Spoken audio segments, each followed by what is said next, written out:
decades, millions of Americans, most often Americans of color, have had their lives derailed and destroyed by our country's failed war on drugs.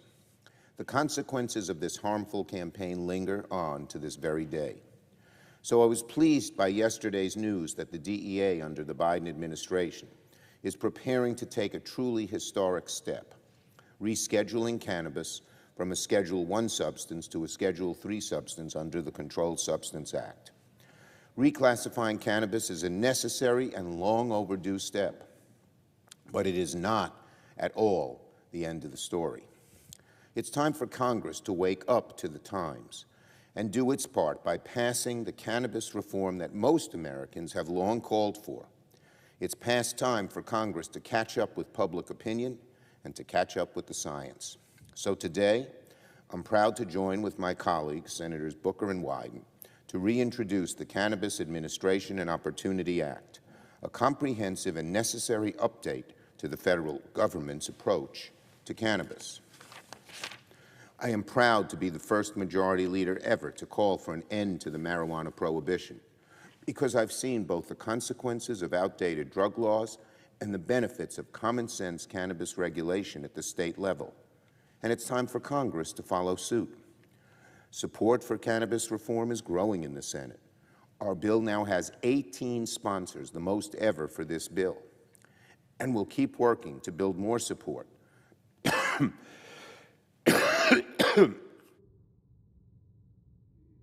Because when liberals, and we'll keep working to build more support, because when liberals and conservatives and activists and entrepreneurs and veterans groups can all come together on one issue, that's a clear sign the momentum's real.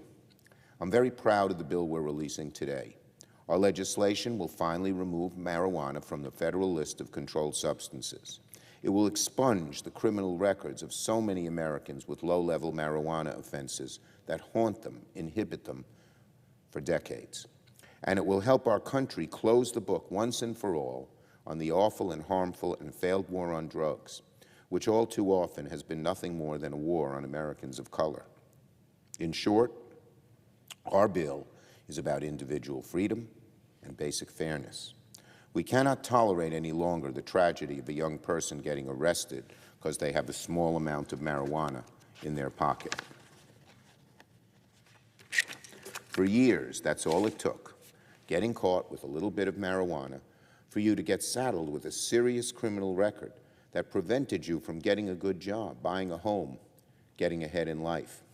And of course, this injustice happens predominantly in Black and Latino communities. That's unfair, it's un-American, and our bill would right this grave wrong. And in place of the war on drugs, our bill would lay the foundation for something very different, a just and responsible and common-sense approach to cannabis regulation. It would call for new guidelines on how marijuana products are labeled, require new standards to prevent impaired driving, require HHS and NIH to support research into cannabis's health aspects, and more. Our bill, if passed, would close the door on outdated and very harmful modes of thinking at the federal level, while allowing for reform and sensible regulation to take root.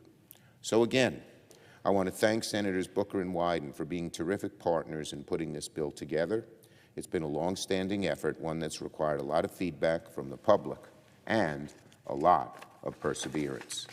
As Senate Majority Leader, I will continue to push for every chance we get to bring cannabis policy into the 21st century, and passing our bill would be an excellent way to make that happen.